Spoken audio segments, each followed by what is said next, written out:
Have you ever imagined what would happen if a princess, born in the most luxurious palace in Europe, decided to abandon everything to become a simple nun? It seems unlikely, doesn't it? But this is the true story of Louise Maria Theresa of France, daughter of Louis XV, raised amid the glitter of Versailles, who made a choice capable of shaking the nobility and inspiring the world to this day. While everyone expected her to live surrounded by parties, wealth, and power, her heart pointed to a completely different path, that of renunciation, faith, and sacrifice. The curious thing is that this decision was not only personal, but carried prophetic weight. Louise saw signs that no one else did. She foresaw the collapse of the monarchy and the destructive force of the French Revolution, and tried to warn, with words and example, that without God no nation can stand. And here's the detail that could change the way you look at your own life. Even surrounded by everything many dream of achieving, she discovered that only surrender to a greater purpose can give true meaning to existence.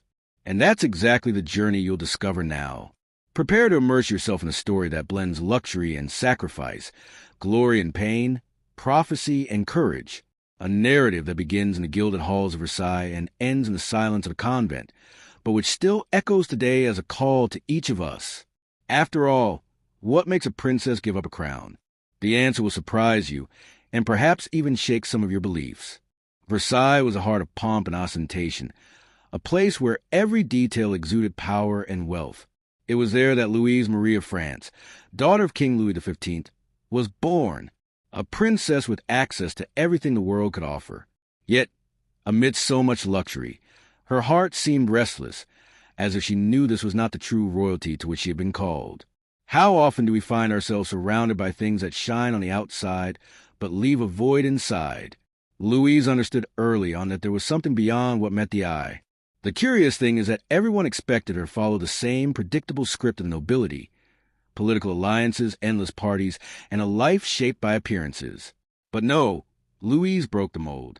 While the court was distracted by balls, she was already drawn by an inner calling that could not be explained in words. It's like someone who, at the height of a promising career, decides to drop everything to pursue a greater purpose. Madness for some, but wisdom for few. After all, it's not what we do in public that defines us, but the choices we make in silence. This desire that burned within her didn't emerge suddenly, but grew like a flame that refuses to be extinguished. Think about when you feel that insistent voice inside you, telling you that you need to change something, that you need to take a step outside your comfort zone. For that was precisely what moved the Princess of Versailles. A holy restlessness that would drive her to make decisions capable of changing history, and even surprising the greatest kings of Europe. And it is precisely at this point that Louise's life begins to reveal even more impressive episodes, marked by miracles and lessons that transformed her childhood. As a child, Louise underwent an experience that could have ended her story very early. After a terrible fall from her bed, she hovered between life and death, leaving everyone in despair. The royal doctors did what they could, but it was the nuns' vow to the Virgin Mary that brought the miracle. The girl survived. This episode not only saved her life, but also instilled in her heart a deep gratitude. It's like when someone experiences a serious accident and, after recovering, begins to look at life with a new sense of purpose. But her childhood wasn't just filled with miracles. It was also filled with lessons that shaped her soul. One day, overcome by pride, she treated a court lady arrogantly, reminding her that she was a king's daughter. The young lady's response, however, was like a punch to the soul. "And I, madam, am I not the daughter of your God?" This phrase moved the princess and taught her something that many spend their entire lives without learning. True nobility lies not in title, but in humility before the Creator. Who hasn't needed to hear a hard truth to wake up? And just look how life uses small situations to teach us great truths.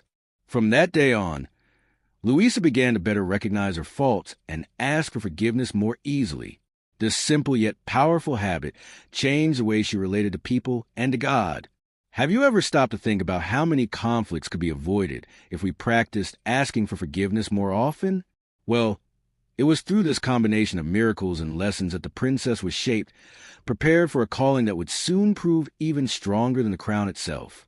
While Louis XV court was plunged into parties, scandals, and vices that eroded the royal family's morale, Louise went against the grain.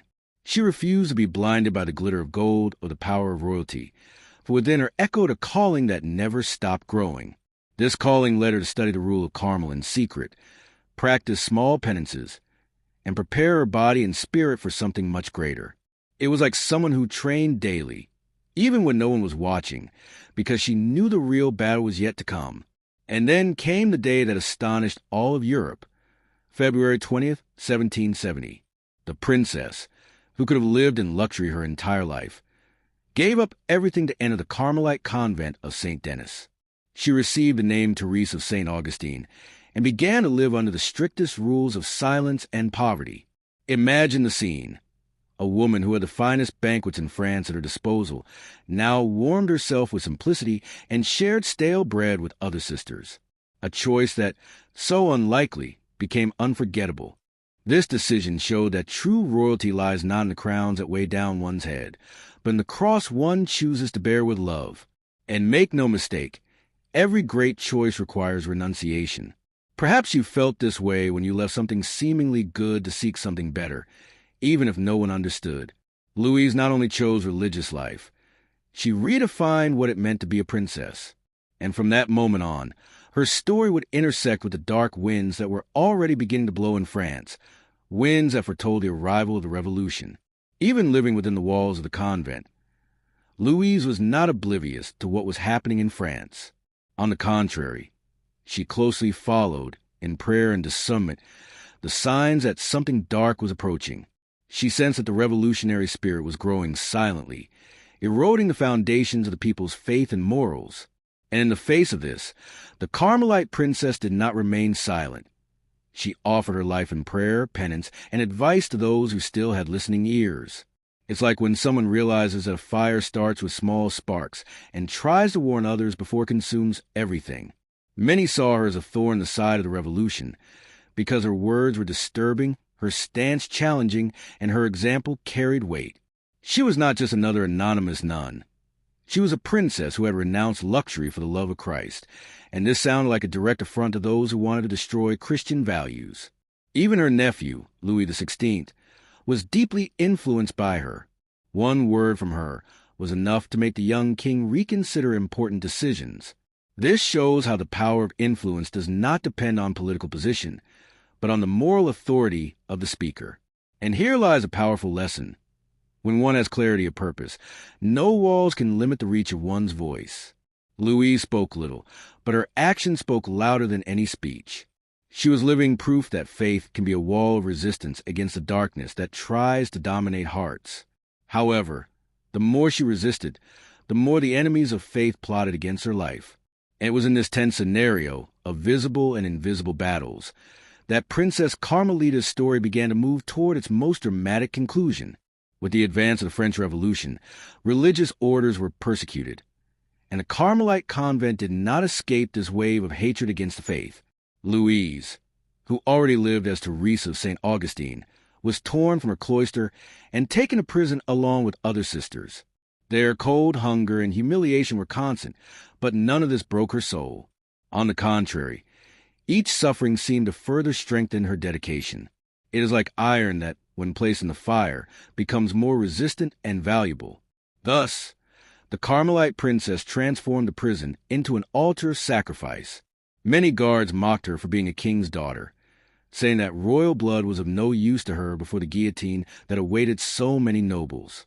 But Louise responded with serenity, remembering that her true nobility lay in being a daughter of God. Imagine the impact of these words amidst that fearful atmosphere. It was like lighting a flame of hope in a place engulfed in darkness. And not only the convent sisters were strengthened by her presence, but also the prisoners who saw her pray, console, and even smile in the face of suffering. Her time in prison revealed the greatness of her faith. While some nobles tried to negotiate or save their lives at any cost, Louise remained steadfast, aware that her time was approaching.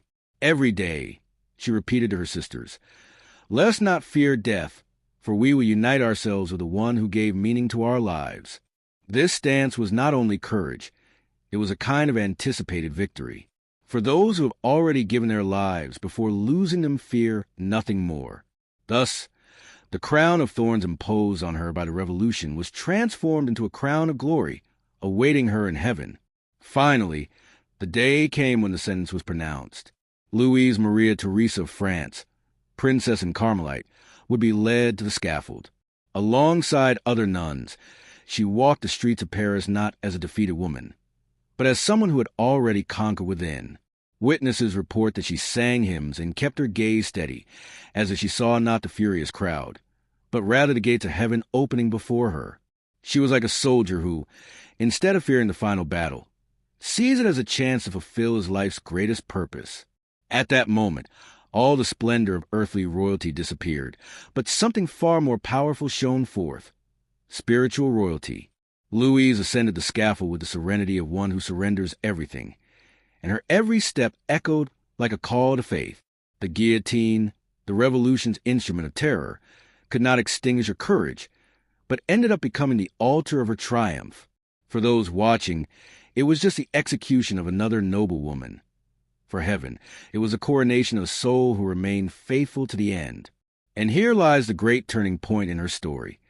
The princess who gave up a temporary throne received an eternal crown. Her death was not the end, but the beginning of an inspiration that would span centuries. To this day, her example reminds us that true victory lies not in accumulating wealth or holding power, but in living and dying in accordance with faith. When we look at her life, we see that every sacrifice, every tear, and every pain were seeds that blossomed into hope for future generations. This is a legacy of a princess who chose Christ above all else.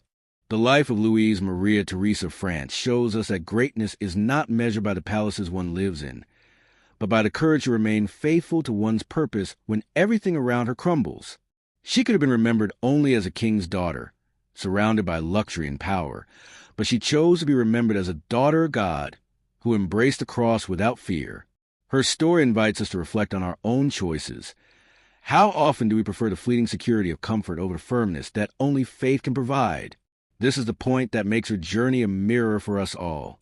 When we think of the young woman who exchanged her golden crown for the Carmelite habit, we understand that true freedom lies not in doing whatever one desires, but in choosing what truly has eternal value.